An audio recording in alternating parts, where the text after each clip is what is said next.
चैत कटनी के दिन कत जान ले सबे कोई चाहता कि अपन गेहूं काट के जल्दी घर में घुसा दी। ई तो बात ये सही है। ना तो एक कोठो बुनी पड़ जाई नु तो सब गेहूं बर्बाद हो जान ले। ना चले के काट देवे क्या? चल शॉर्ट काट देबो जाऊ। ठीक है चलिए।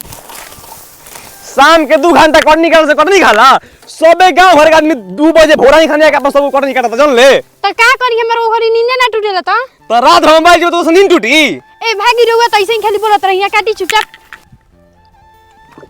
पानी गरमा गेल बाटे काल के टाट के बोरा में लपेट के लेके जान ले। ठीक बा काल सब लेके आवल जाई। जोरे भूसा इधर खेत में को रहला रे गांव घर देख देखाई कि फाड़क मारू खेत में रहला के आइल बिया। त का करी हमर ओट चलाइल बे त रुआ हमरा फेर हम काहे बनी रुआ काटी ना हम काटत नु बनी ओठलाली लगा के अपन। जॉब काटे गलन तब के हमर गोड़े दुखाता रे कबो हमर हाथ दुखाता रे कबो तो पियास लागता रे अब इन तो उठाई लेके बहाना मिल गइल। अरे रुआ काटी ना हम काटत नु बनी। तब भाई यहां कटनी हो गइले। हां हो गइल। हां तू लोग सब कोई मिल के काटता जानू मैं हर बाल बच्चा ले सब काटता हो जा। हमनी के 2 बजे आके हंसुआ चला देत रही जा।